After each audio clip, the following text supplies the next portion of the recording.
Gálatas capítulo 2.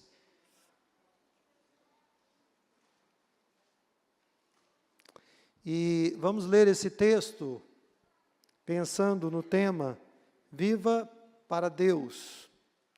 Porque eu não tenho nenhuma dúvida de que Deus tem chamado o seu povo para viver para Ele, para a glória dEle, para o louvor dEle.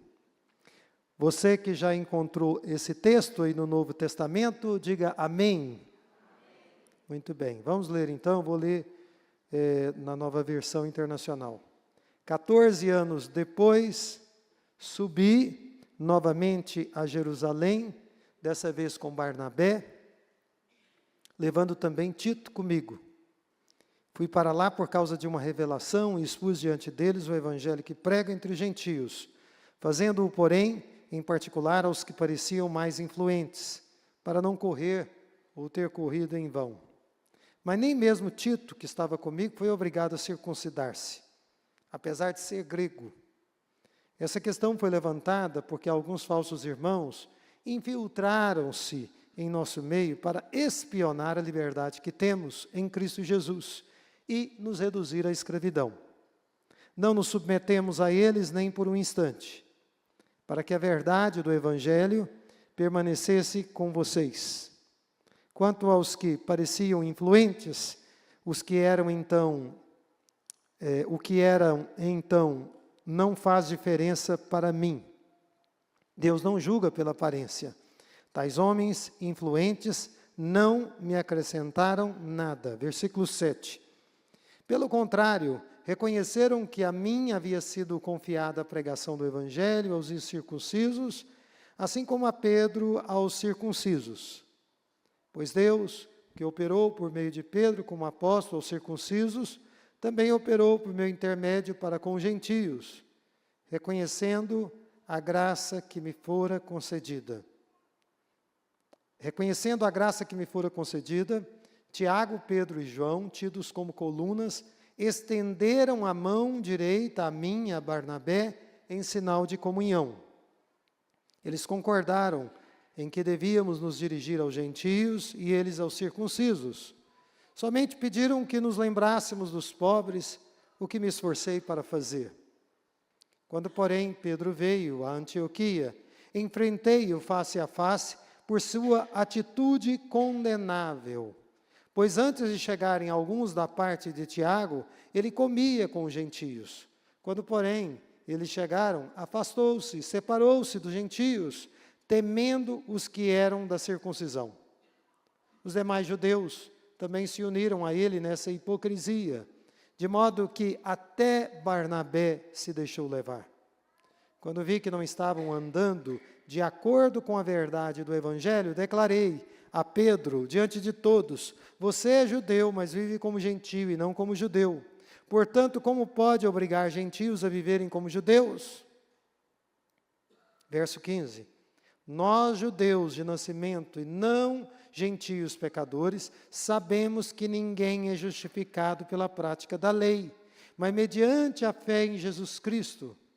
Assim, nós também cremos em Cristo Jesus para sermos justificados pela fé em Cristo e não pela prática da lei. Porque pela prática da lei ninguém será justificado. Se, porém, procurando ser justificados em Cristo, descobrimos que nós mesmos somos pecadores, será Cristo então ministro do pecado? De modo algum. Se reconstruo o que destruí, provo que sou transgressor. Pois, por meio da lei eu morri para a lei, a fim de viver para Deus. Fui crucificado com Cristo. Assim, já não sou eu quem vive, mas Cristo vive em mim. A vida que agora vivo no corpo, vivo-a na fé, pela fé no Filho de Deus, que me amou e se entregou por mim. Não anulo a graça de Deus, pois se a justiça vem pela lei, Cristo morreu inutilmente. Curva a sua cabeça e feche os seus olhos.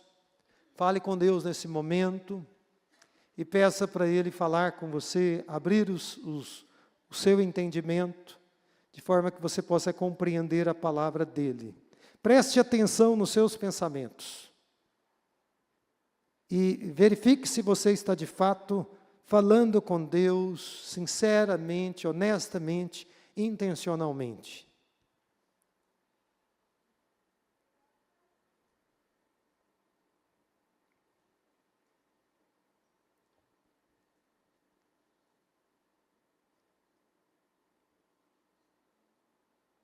Pai Celestial, nós estamos diante de Ti nessa noite, continuamos a meditar na Tua Palavra, como fizemos nessa manhã, e pedimos a Tua ajuda, a assistência direta do Teu Espírito, para podermos compreender as Escrituras, aquilo que o Senhor quer falar conosco. Ajuda-nos a compreendê-la, apesar das nossas dificuldades, apesar das nossas lutas. Ajuda-nos, meu Deus, em nome de Jesus. E que o Senhor nos conceda também a graça, pelo Teu Espírito, de aplicar esta palavra nas nossas vidas. Tu sabes exatamente como nós estamos hoje. O Senhor sabe como nós atravessamos, vivemos essa semana que se encerrou no dia de ontem, e como nós estamos inaugurando essa nova semana que o Senhor nos dá. Concede-nos graça e manifesta o Teu poder nas nossas vidas, nesta noite, redimindo as nossas almas, restaurando e renovando a nossa fé e edificando-nos para a glória do Teu nome. Em nome de Jesus. Irmãos, então, vamos olhando para esse texto e, com certeza, na sequência do que já foi ministrado hoje pela manhã, pensar nesse tema. Viva para Deus, não é?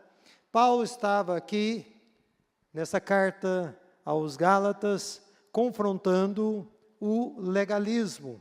O que era o legalismo? Eu sei que a maioria de vocês sabem, mas acho que vale a pena relembrar, não é? Era a tentativa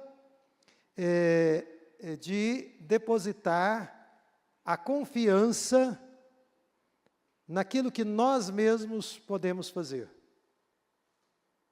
Nas nossas próprias forças, no sentido de nos salvar ou de alguma forma, merecermos a salvação que Deus nos oferece. E Paulo vai dizer aqui muito claramente, em toda a epístola aos Gálatas, que a salvação viria somente pela fé em Jesus Cristo. Nenhuma vírgula além disso, não é?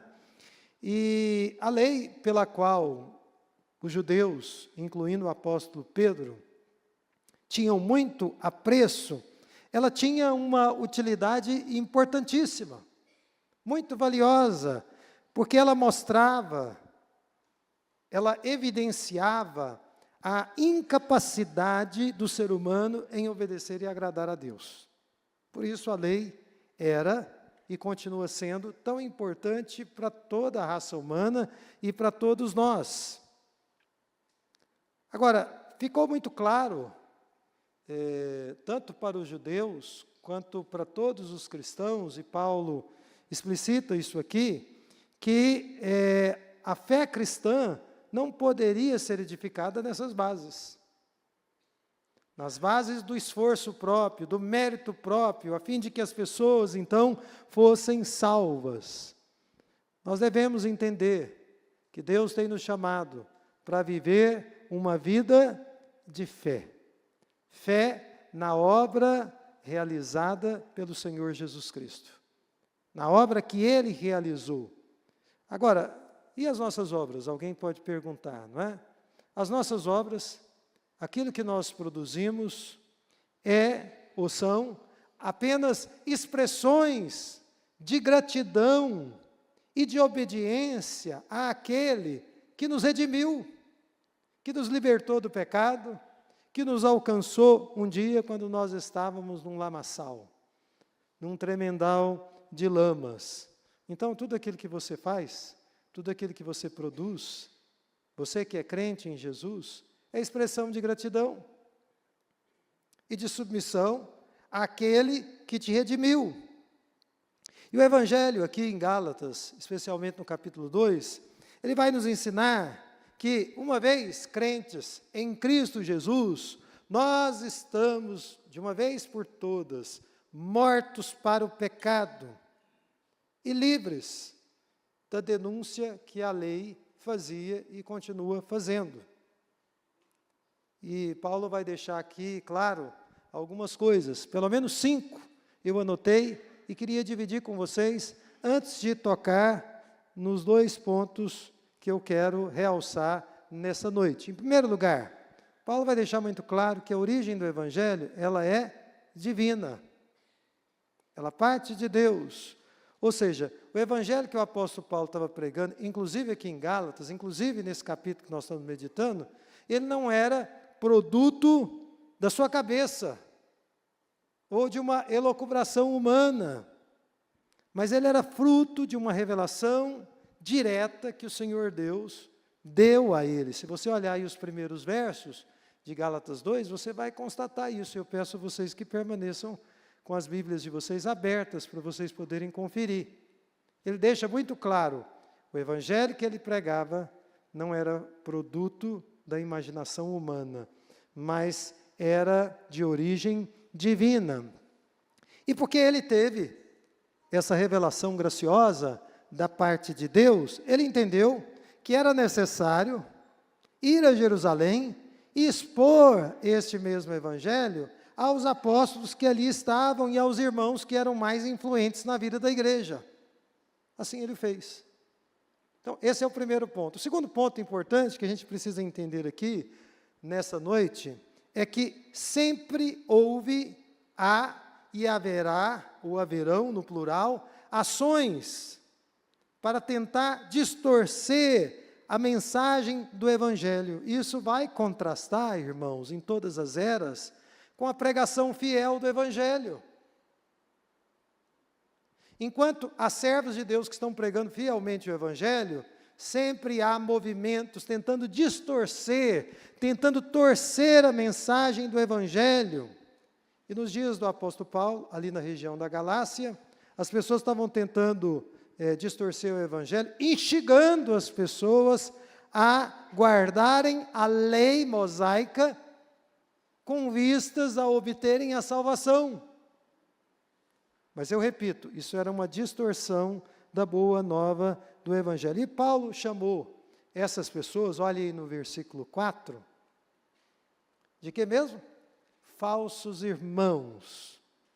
E falsos irmãos que estavam, segundo o próprio Paulo, infiltrados na igreja. Aqueles falsos irmãos queriam impor uma agenda que não procedia do Senhor Deus, que não vinha de Deus. E diz Paulo no versículo 6, que eles pareciam ser influentes, mas Deus, que a tudo vê, sabia disso, porque Deus, veja aí no versículo 6, não julgava e nunca julgará alguém pela aparência. Deus não julga ninguém pela aparência.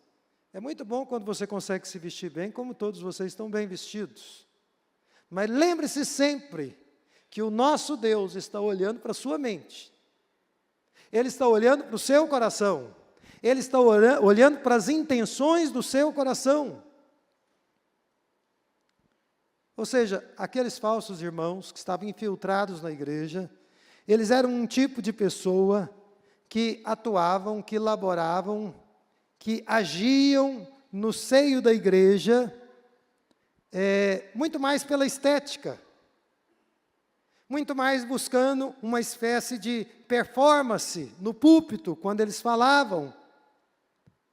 Mas, espiritualmente falando, para o apóstolo Paulo, e também para a igreja de Corinto, e também para nós hoje, que às vezes ouvimos pessoas que se comportam como aqueles falsos irmãos, eles não acrescentavam nada a Paulo, e não devem acrescentar nada ao povo de Deus. Esses falsos irmãos, eles foram compelidos a ter que aceitar o ministério do apóstolo Paulo entre os gentios. Veja aí no versículo 7. Eles tiveram que aceitar. o ministério do apóstolo Paulo. Assim como as colunas da igreja, Tiago, Pedro e João, também aceitaram, versículo 9, o ministério do apóstolo Paulo, chamado para pregar as boas novas aos não-judeus, porque gentios é igual a não-judeu. Circuncisos é igual a judeu, incircunciso é igual a gentio ou não-judeu. E por que é que tanto aqueles falsos irmãos, quanto os próprios líderes da igreja reconheceram o ministério do apóstolo Paulo? Porque era um ministério, irmãos, repleto de evidências da sua obediência a Deus. Como é que você reconhece o ministério de uma pessoa? Em qualquer área, observando as evidências no caráter dessa pessoa, na conduta dessa pessoa. Eu creio que esse é o primeiro aspecto fundamental. E ele deixa claro aqui, nesse texto, que Deus chama pessoas com ministérios diferentes. Por exemplo, o apóstolo Paulo foi chamado para pregar aos não-judeus, enquanto que o apóstolo Pedro foi chamado para pregar especialmente aos judeus, embora tanto um quanto o outro pregassem para todos os grupos. Mas havia um chamado especial que Deus deu a Pedro e outro que Deus deu a Paulo. Mas como nós vemos no versículo 8, apesar de Deus chamar pessoas para atuações distintas, Deus é um só. Embora Deus te dê um chamado e te chame para fazer alguma coisa especificamente, e chame o outro irmão que está do seu lado, sentado aqui na igreja, para fazer outra coisa, o Deus a quem nós servimos é um só. Embora as igrejas de Deus no mundo hoje atuem com ênfases diferentes, elas estão submissas e estão submetidas aos santos desígnios do Senhor. Em terceiro lugar, irmãos, então, primeiro, a origem do Evangelho é divina. Em segundo lugar, nós devemos entender que sempre houve, sempre há tentativas de distorcer a mensagem do Evangelho. Isso nós também precisamos entender. Em terceiro lugar, os erros doutrinários, quando eles surgem, eles precisam ser tratados. Eles precisam ser tratados. E o que aconteceu ali na região da Galácia foi que, com a infiltração desses falsos irmãos na igreja, isso também não deve ser uma novidade para nós hoje. A igreja do Senhor Jesus Cristo de todos os tempos sempre conviveu com pessoas que amam a Deus e com pessoas que não o amam. E que fazem parte do hall de membros. Que integram o hall de membros. Mas com a infiltração desses irmãos, que pregavam a guarda da lei para a salvação, em detrimento da mensagem do Evangelho, de que apenas a fé em Jesus Cristo é suficiente para a salvação, é interessante a gente notar que esse movimento que estava sendo ali conduzido por um grupo de pessoas, acabou afetando o apóstolo Pedro. E Paulo denuncia que houve um momento em que Pedro foi tomado desse surto de ambiguidade. Em um dado momento, veja aí do versículo 11 até o 14, em um dado momento ele tinha comunhão com os gentios, com os não-judeus, ele comia com eles, mas quando chegou um grupo de judeus convertidos ao cristianismo, ele se sentiu atemorizado, e acabou se afastando daqueles que haviam se convertido a Jesus, proveniente de outras nacionalidades. Irmãos, isso foi algo tão forte, que atingiu até, além do apóstolo Pedro, o amado Barnabé. Barnabé também foi atingido por esse mal, e Paulo chamou isso de hipocrisia. Você sabe o que é hipocrisia? É uma contradição. Quem é hipócrita vive uma contradição. Então, o que fazer diante de uma situação como essa? Uma pessoa tão importante como Pedro, outra pessoa tão importante como Barnabé, sendo afetados por um erro grosseiro que comprometia a mensagem fundamental do Evangelho. Só havia um caminho. E eu penso que esse caminho que o apóstolo Paulo adotou era um caminho doloroso, mas era o caminho necessário. É o mesmo caminho que a igreja hoje precisa continuar a seguir. E que caminho é esse? É o caminho do confronto. Veja aí o versículo 11. Paulo diz: enfrentei-o, a Pedro, face a face, por sua atitude condenável. E Paulo disse no versículo 14, que andar ou agir assim, como o apóstolo Pedro estava agindo, era não andar de acordo com a verdade do Evangelho. Era destoar daquele caminho proposto pelo Senhor Jesus Cristo. Ou seja, estava havendo, irmãos, e eu creio que vocês entenderam isso, um desacordo entre a mensagem da graça do Senhor Jesus Cristo e a maneira como aquelas pessoas estavam vivendo, leia, andando. Irmãos, a unidade da igreja, e vamos dizer aqui da igreja evangélica, nós somos a igreja do Senhor, o corpo de Cristo no mundo é marcado por várias denominações que têm tradições diferentes. A unidade da igreja ou das igrejas cristãs, ela vem apenas pela fidelidade ao Evangelho. E não pela tolerância do erro. Muitas pessoas estão buscando unidade entre as igrejas evangélicas a todo custo, ou a qualquer custo. Nós não podemos permitir isso, de forma nenhuma. Nós só podemos ter unidade com uma igreja, com um irmão, desde que esse irmão, essa igreja, seja fiel ao Evangelho do Senhor Jesus Cristo. Do contrário, nós vamos destoar, nós vamos nos afastar. E dizendo isso, irmãos, eu gostaria de dizer a vocês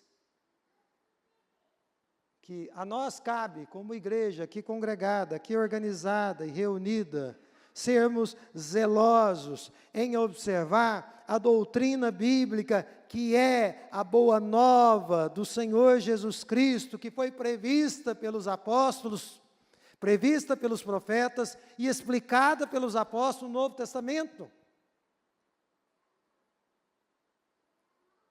Nós devemos ser zelosos por este Evangelho, porque se nós comprometermos essa mensagem, uma das vítimas, ou uma das consequências na nossa vida, na vida da igreja, será a ética, será a moral e serão os relacionamentos. Observem aquelas pessoas que um dia estiveram no nosso meio, dentro da igreja, e apostataram da fé. Veja o que aconteceu com a vida desses homens e dessas mulheres. A ética, a moral foi comprometida, porque a doutrina foi corrompida primeiro.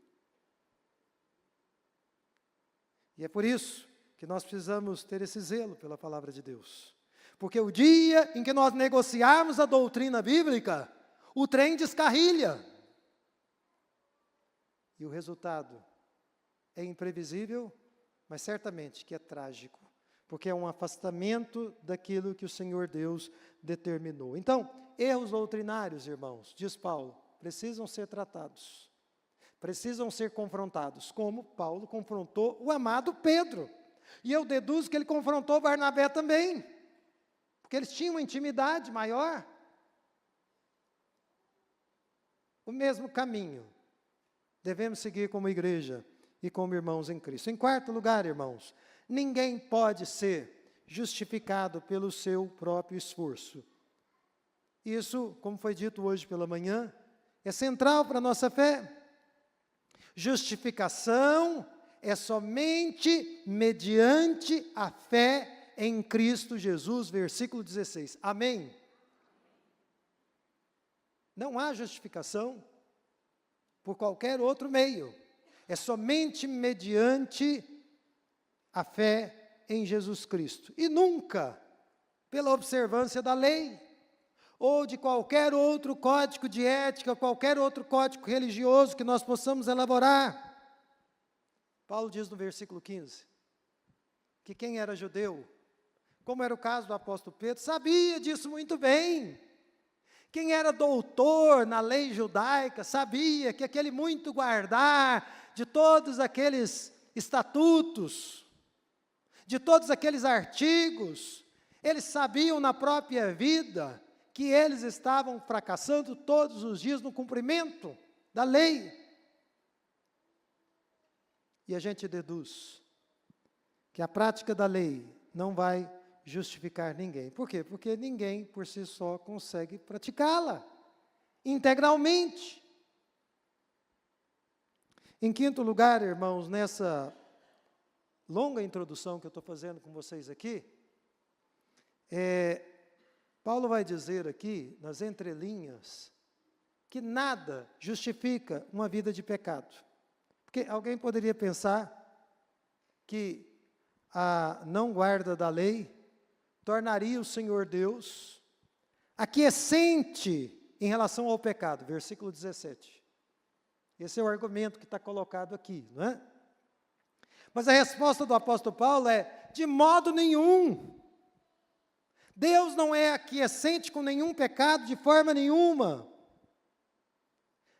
Nem nós somos capazes de guardar a lei para obter a salvação, numa tentativa de recuperar o protagonismo do homem na obra da salvação, e assim reconstruir o império da força humana, como nós lemos aí no versículo 18, nem nós devemos arguir que estamos livres para uma vida de pecado.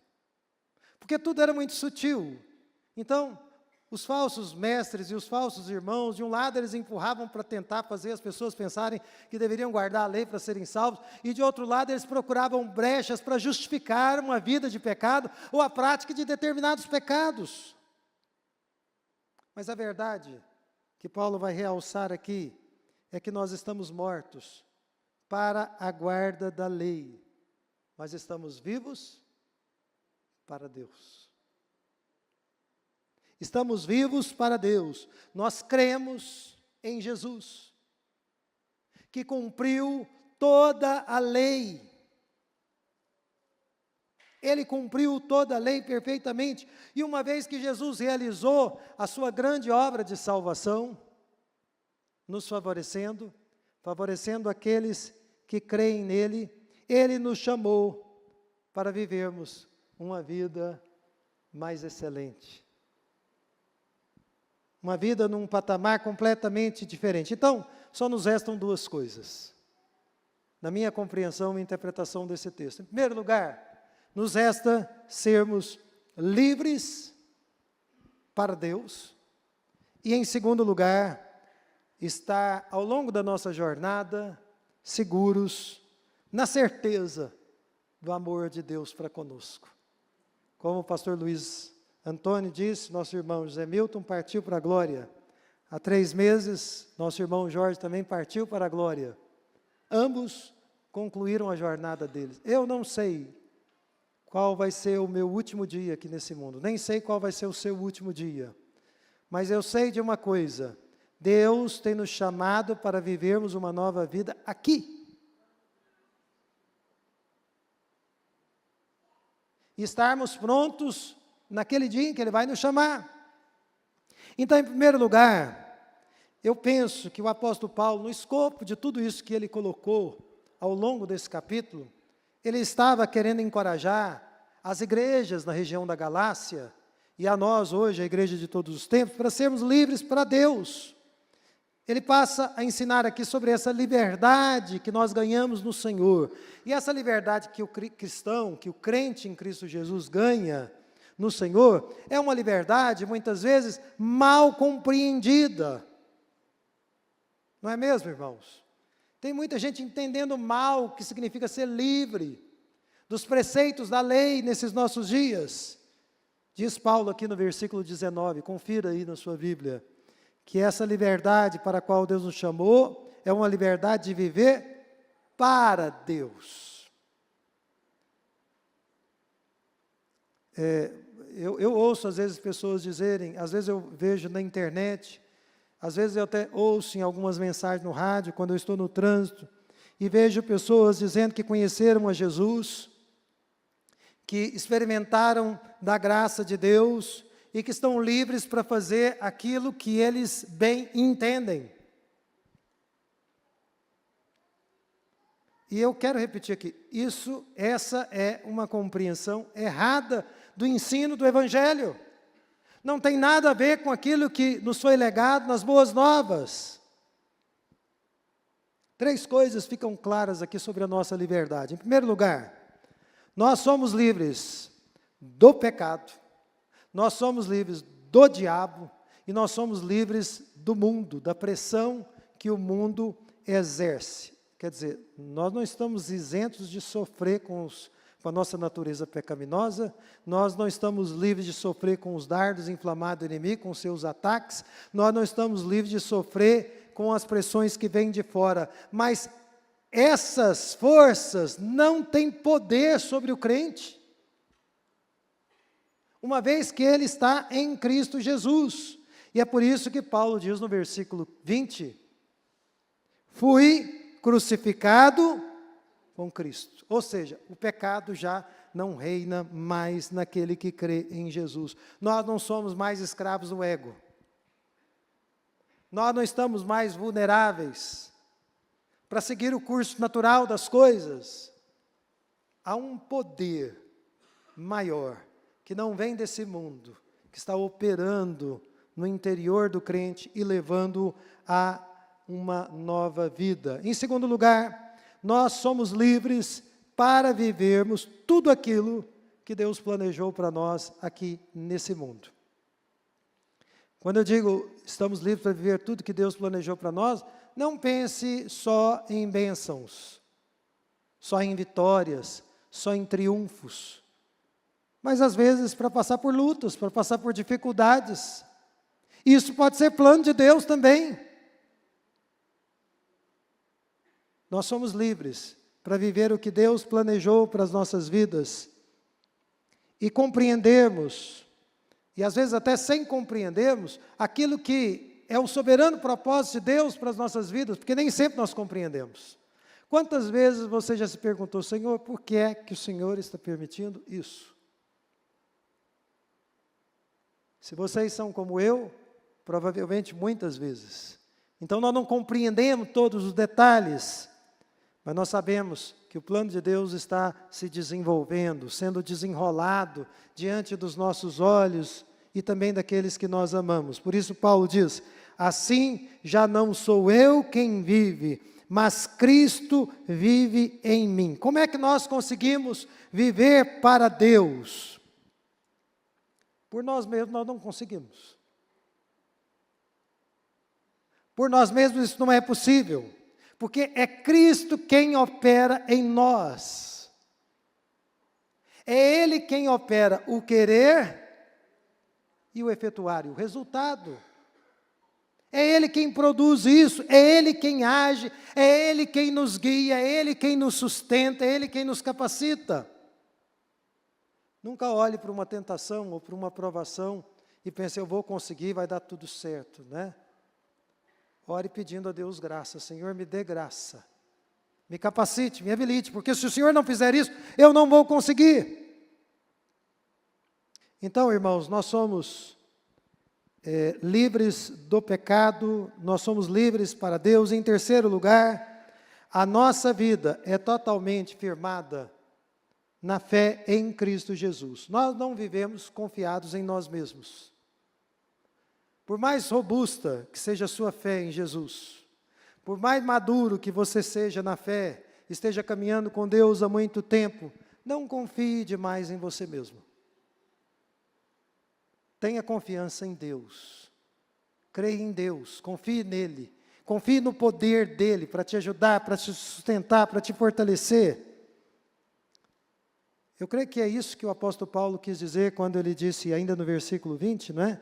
E a vida que eu agora vivo no corpo, vivo-a pela fé no Filho de Deus. Então, esse novo viver é no corpo. Ou seja, esse novo viver é aqui, é agora. É no nosso cotidiano, mas é um novo viver pela fé em Jesus. Pela fé no que Ele fez, pela fé no que Ele está fazendo e pela fé no que Ele vai fazer. Nós temos convicção que a obra de Jesus na cruz, ela foi completa a nosso favor. E a nossa fé em Jesus é maior que os nossos pecados. É maior que as nossas tristezas. É maior que as nossas inseguranças, porque é natural que vivendo a vida que nós vivemos, a vida humana, às vezes nós sejamos tomados pela insegurança. Você já foi tomado pela insegurança?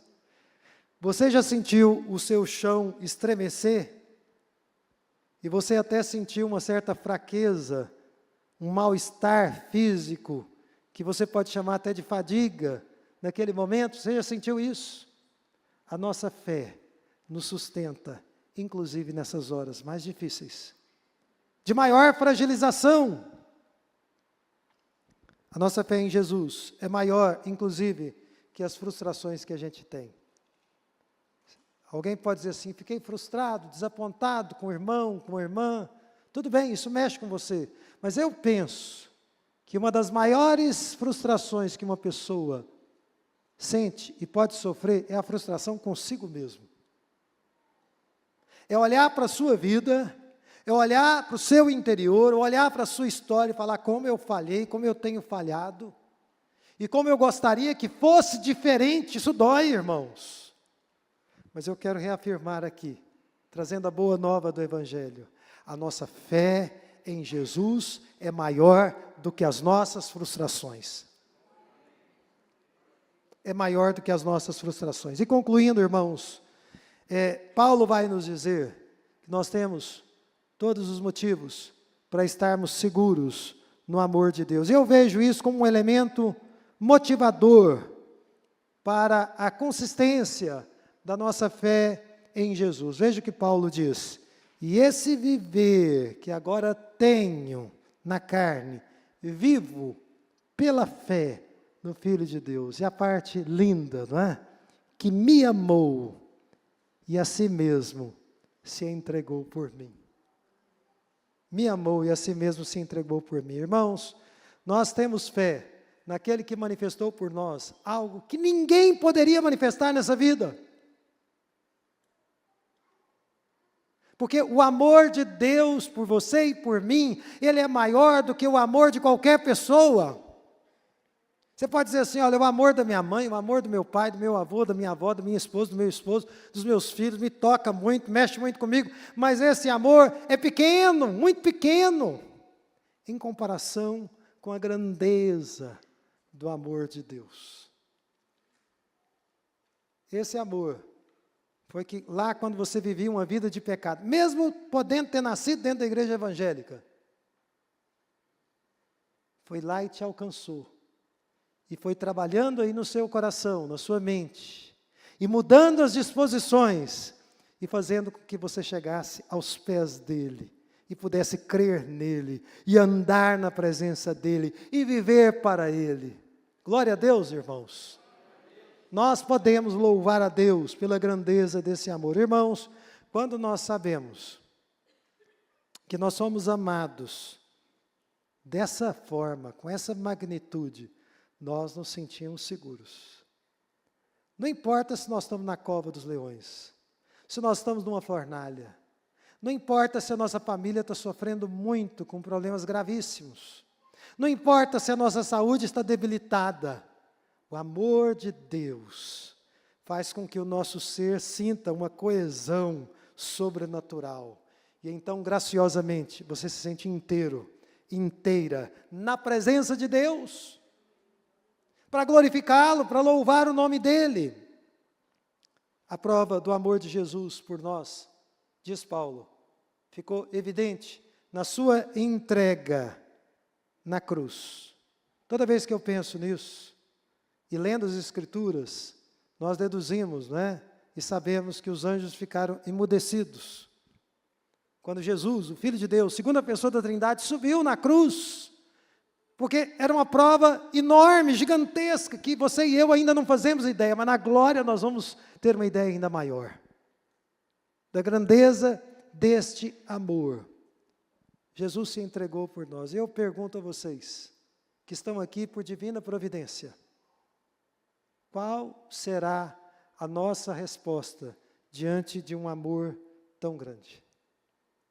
Tem muita gente que reage a essas manifestações de amor com indiferença, com cinismo. Mas é da vontade de Deus que nessa noite, nós que estamos meditando nessa palavra de Deus, nos quebrantemos diante de Deus. Nos voltemos para Ele com o coração contrito, para experimentar tudo aquilo que Ele tem reservado para nós. Pessoas que experimentam o amor de Deus, se sentem seguros, são pessoas que, na minha opinião, não têm dificuldade em orar todos os dias: Senhor, faça-se a Tua vontade. Às vezes até pedindo para Deus: Senhor, eu não gostaria de passar por isso. Eu gostaria de evitar esse mal-estar, esse desconforto. Todavia, faça-se a Tua vontade. Só quem se sente amado por Deus, como Deus Filho em Jesus se sentiu no Getsemane, é que pode fazer uma oração como essa. E o meu desejo é que todos nós aqui, nessa noite, possamos de fato experimentar desse amor. Quem já está caminhando com Jesus, que possa experimentar uma renovação desse amor. E que todos nós, unidos, possamos compreender que Deus nos libertou para vivermos para Ele. Nenhuma área de nossas vidas está excluída desse propósito do Senhor. Amém, irmãos? Então eu quero concluir aplicando aqui, bem rapidamente, nós vamos orar. Em primeiro lugar, você quer viver pela graça? É uma pergunta para vocês, amém? Amém? Então, viva uma vida de fé em Jesus. Tome as suas decisões baseado na fé em Jesus. Confie naquilo que Deus em Cristo fez por você, lá na cruz do Calvário. Tenha confiança na obra dEle, creia nele e desfrute da salvação que Ele tem para você. Em segundo lugar, você não tem poder em você mesmo ou em você mesma para viver de acordo com Deus. Mas pela fé em Jesus e com o coração dobrado diante dEle, você pode confiar e descansar que tudo que era necessário ser feito a seu favor foi feito por Jesus. Você pode confiar nisso. Isso é motivo de alegria para nós. Em terceiro lugar, você, é claro, enquanto você está caminhando nesse mundo, você tem a sua responsabilidade. Ou você tem as suas responsabilidades. E você é livre para você fazer o que você quiser. Mas a porta que se abre para cada um de nós, e Paulo não nos deixa errar nesse sentido nessa noite, é a liberdade que Deus nos dá de vivermos uma vida consagrada a Ele. É essa porta que está aberta aí diante de você. Eu vi, juntamente com o presbítero Zé Roberto, presbítero Marcos Cecílio, César, pastor Luiz Antônio, o irmão Zé Milton, ali o corpo dele, antes de ser sepultado. E eu fiquei pensando, como eu sempre penso, quando eu vou ao cemitério, um velório, na nossa mortalidade, na nossa finitude. Irmãos, como nós precisamos pensar nisso todos os dias. Ele recebeu a sua recompensa em Jesus, está na glória. Mas nós ainda estamos aqui. Deus tem nos chamado para vivermos para Ele. Ponto final. Você pode escolher não viver para Ele. Você pode ser seletivo, você pode dizer assim, Deus, eu quero viver para o Senhor nessas áreas, naquela área não. Eu vou viver minha vida secular, a parte de Ti. Mas essa não é a vontade dEle para a sua vida.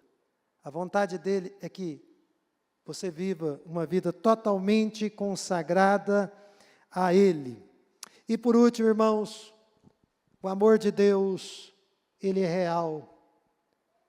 E Ele é o maior incentivo que nós podemos ter para vivermos a vida que Ele planejou para nós. Se em algum momento da sua vida, ou se nesse exato momento você estiver sofrendo com a insegurança, com o medo, lembre-se do amor de Deus, do amor de Jesus. Vamos nos colocar em pé nesse momento. Curve a sua cabeça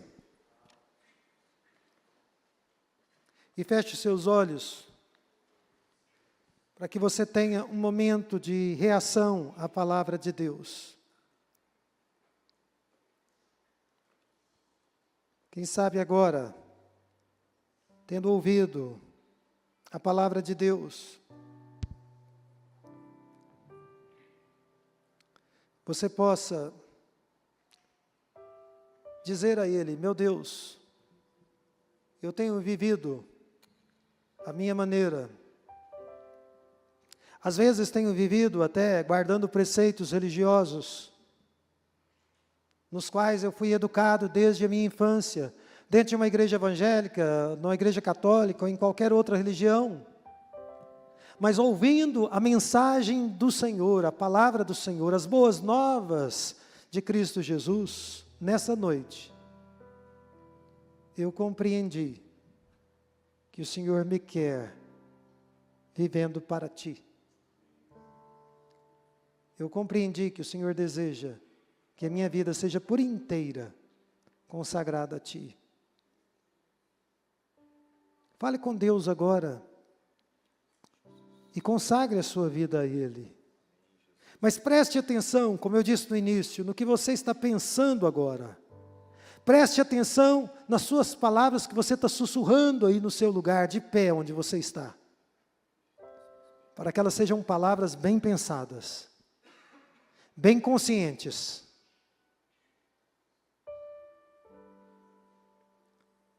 E Deus possa receber essa sua oração. Ela possa subir como um aroma suave. E a resposta virá hoje mesmo. Essa semana mesmo. Eu creio que a partir dessa decisão de viver para Deus, espiritualmente falando, o seu rosto vai brilhar. Porque você vai estar de frente com a eternidade com Deus. E a cada dia que você viver para Deus, essa luz vai se tornar mais intensa. Na sua vida, na sua jornada, na sua caminhada.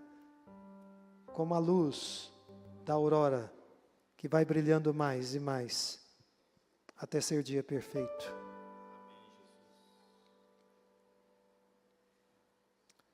Pai Celestial, nos apresentamos diante de Ti e Te pedimos, ó Deus, que o Senhor nos conceda a graça de compreendermos que o Senhor tem libertado o Teu povo do pecado, do diabo e do mundo,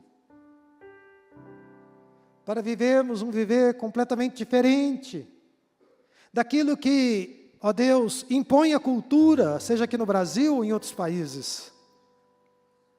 O Senhor nos chamou para sermos contraculturais em todas as gerações. Concede-nos a graça de sermos fiéis a Ti. E assim, como disse o apóstolo Paulo, Te agradarmos, Te honrarmos com o nosso viver, em nome de Jesus. Que todo impedimento que impedia-nos, que impedia os Teus filhos que aqui estão, de trilharem nesse caminho santo que o Senhor ordenou, eu Te peço que esses embaraços sejam removidos, e que por graça Tua, eles possam dar o passo de viver inteiramente para Ti, separados para o louvor da Tua glória, e produzindo os frutos que todos aqueles que nasceram de novo produzem ao longo de suas vidas. Leva-nos em paz para as nossas casas e dê ao teu povo uma semana de vitórias em Cristo Jesus. Esta é a nossa súplica, é a nossa petição, em nome de Jesus.